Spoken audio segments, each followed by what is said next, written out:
Hello, everyone, and welcome to Comic-Con 2024. I'm Chris Sweda here for That's My Entertainment. We're about ready to start the press room for Will Wright's Cradle, which is his 10-time best-selling book, now becoming a new animated series. We're going to talk to the man himself, along with a few other special guests. It's time to get started.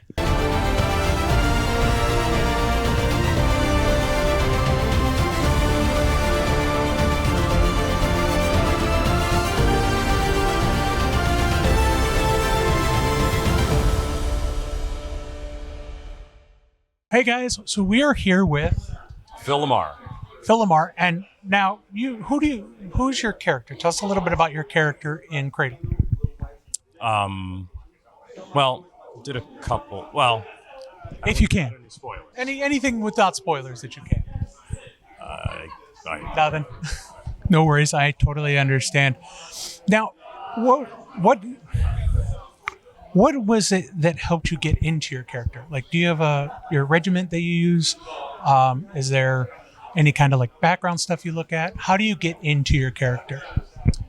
You read the great material, and when you've got Will Wight stuff, that's all you need. Well, awesome. I know you're busy, and I appreciate you taking the time. Thank you again. You have a great con. Thanks, guys. Have fun. So I am here with Maxine Phoenix. Now, Maxine, can you give us a little bit of insight into Cradle and your character in the show?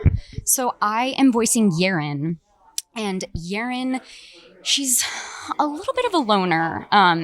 She has been training in the mountains, and when we meet her, she is really untrustworthy of the world, and she teams up with Lyndon and takes him under her wing and becomes a little bit of a mentor figure to him, even though he annoys her. It's kind of like a sibling relationship, but they have a lot of love for each other.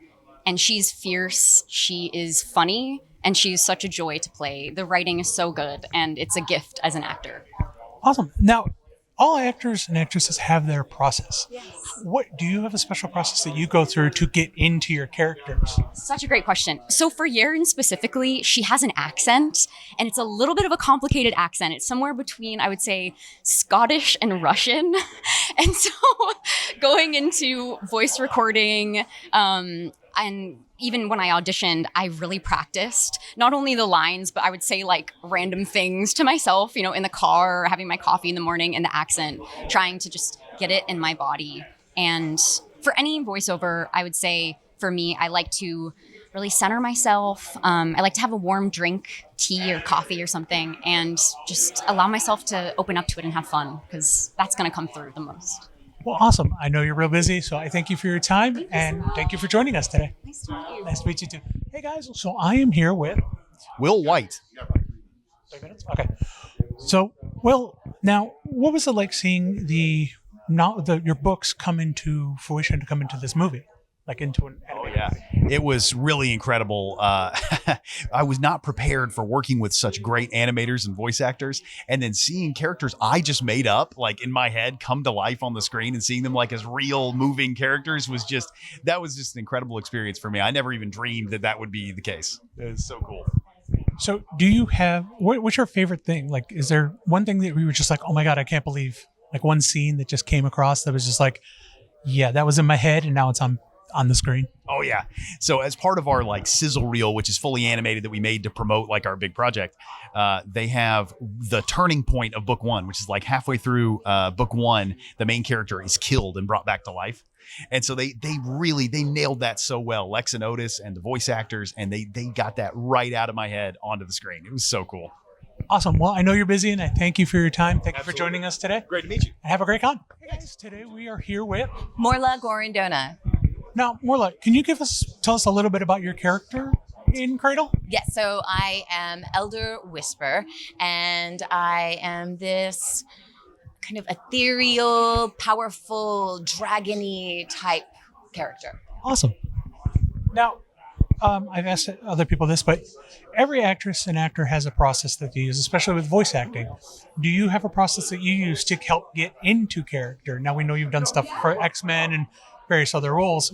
Is there a process that just you use to get into that role? Yeah, so warm-ups are incredibly important. That's always just like the most important thing. And of course, knowing the script really well. But music is a huge component for me. I like to find a signature song and Awesome. yeah. That's really cool. So you use music to help just eventually set the mood and that essence of that character. That is really cool. Well, Yeah. I thank you for your time. I know you guys are real busy. I yeah. appreciate it. Thank you for joining us. Great to be here. Great to meet you. Hey guys, we are here with Jay Oliva. now Jay. You're also the executive producer and director of this film of Cradle. What was it like bringing this story to life? I mean, for me, it was one of those things where, I read the books, I loved it, and I had to find out who had the rights. So my manager reached out to the Wights and said, hey, Jay Oliva is looking to, talk to you guys. And I didn't know that they knew about me. And then so we got on a Zoom call. I was trying to explain kind of like who I was and what I wanted to do. And and Will was like, Jay, I'm a big fan of you. I've seen all your work. He's like, I just wanted to meet you. I was like, okay, cool. This is going to be a great meeting.